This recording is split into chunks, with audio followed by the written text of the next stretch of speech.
एक साहूकार के एक बेटा बहू थे। बेटा व साहूकार दोनों ही कुछ भी कमाते नहीं थे। बड़े बूढ़ों का धन था, उससे काम चलाते थे। जब भी बहू बाहर कचरा डालने जाती तो पड़ोसन उससे पूछती, बहू आज क्या खाना खाकर आई है? तब वह कहती, वही ठंडी बासी रोटी खाकर आई हूँ। एक दिन यह बात साहूकार के बेटे ने सुन ली। उसने अपनी माँ को सारी बात बताई और पूछा कि माँ, तू तो बहू को रोज गरम गरम खाना परोसती है, तब भी ये पड़ोसी से कहती है कि वही ठंडी बासी रोटी खाकर आई हूँ। तब उसकी माँ बोली, बेटे, मैं तो चारों थालियां बराबर गरम गरम खाने की परोसती हूँ। यदि तुझे मुझ पर विश्वास नहीं हो तो अपनी आंखों से देख लेना। तब दूसरे दिन बेटे ने तबीयत खराब का बहाना बनाया और चादर ओढ़कर लेट गया। उसने देखा बहू ने गरम खीर खांड के भोजन किया। बहू नीचे उतरी तो बेटे ने उसका पीछा किया। पड़ोसन के पूछने पर बहू ने पड़ोसन से वही बात दोहराई। तब उसका पति उठा और उससे कहने लगा कि अभी अभी तो तू गर्मा गर्म खाना खाकर गई थी और तूने पड़ोसन से झूठ क्यों कहा कि मैं ठंडी बासी रोटी खाकर आई हूँ?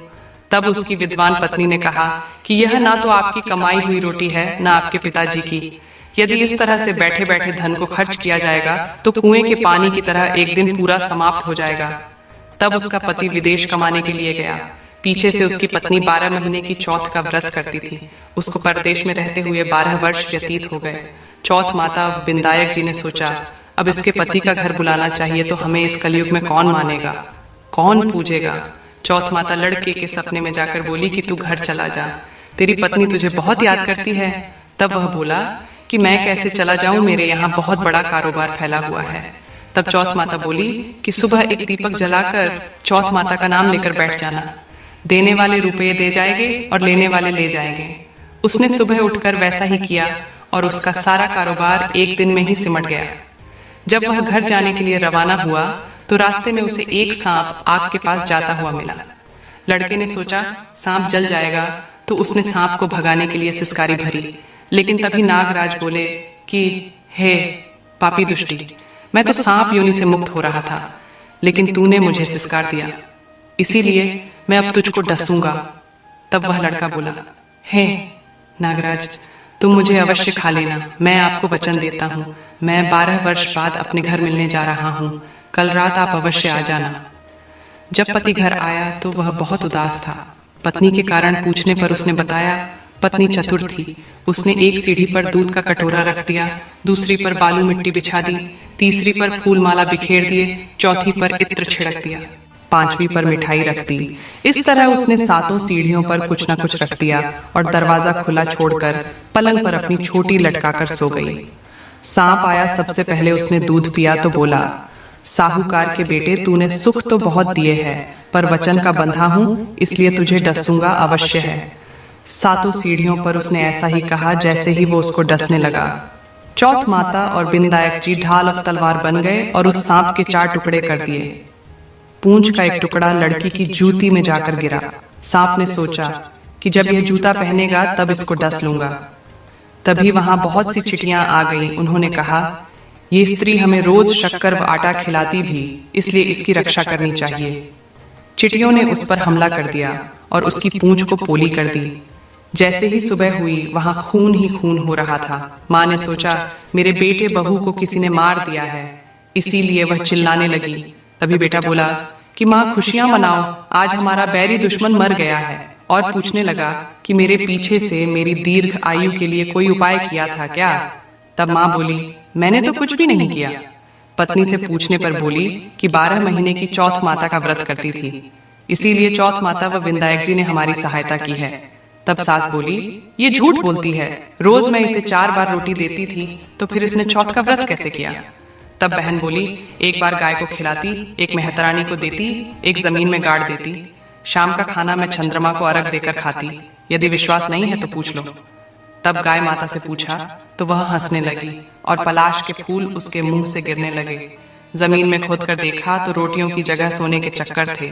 मेहतरानी से पूछा तो उसने भी हाँ भर दी। हे चौथ माता, उसके पति की रक्षा हुई, वैसी हम सबकी करना और सबकी मनोकामना पूर्ण कर। किसी नगर में एक राजा रहता था।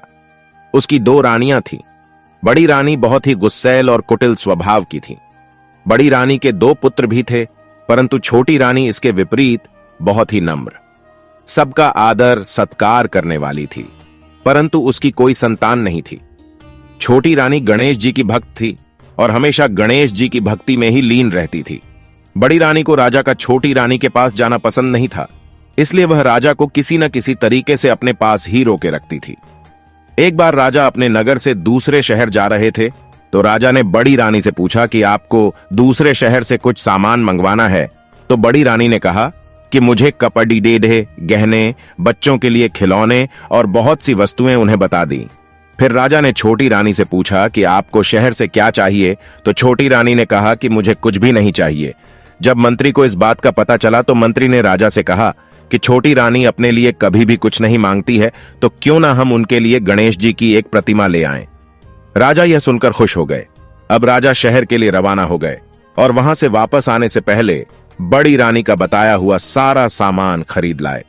रास्ते में वापस आते हुए उन्होंने मंत्री से कहा कि वह छोटी रानी के लिए प्रतिमा लाना तो भूल ही गए हैं। तभी उन्होंने थोड़ा आगे चलते हुए देखा कि एक आदमी सड़क के किनारे सभी देवी देवताओं की मूर्तियां बेच रहा था। मंत्री ने छोटी रानी के लिए एक सुंदर सी गणेश जी की प्रतिमा ले ली। महल में पहुंचकर राजा ने बड़ी रानी को उनकी मंगाई सारी चीजें दे दी। फिर राजा ने छोटी रानी को भी गणेश जी की मूर्ति दे दी। गणेश जी की उस सुंदर मूर्ति को देखकर छोटी रानी बहुत प्रसन्न हुई और उन्होंने उसे पूजा के स्थान पर स्थापित कर दिया। उस प्रतिमा के महल में आते ही राजा को शुभ समाचार मिलने लगे। राजा के पड़ोसी राज्य से चल रही बहुत समय की इलेडी डिढ़ाई में राजा की जीत हुई। राजा को समाचार मिला कि राजा के राज्य में पानी की समस्याएं भी दूर हो गई हैं और सारे जलाशय, कुएं, बावड़ी भी भर गए हैं।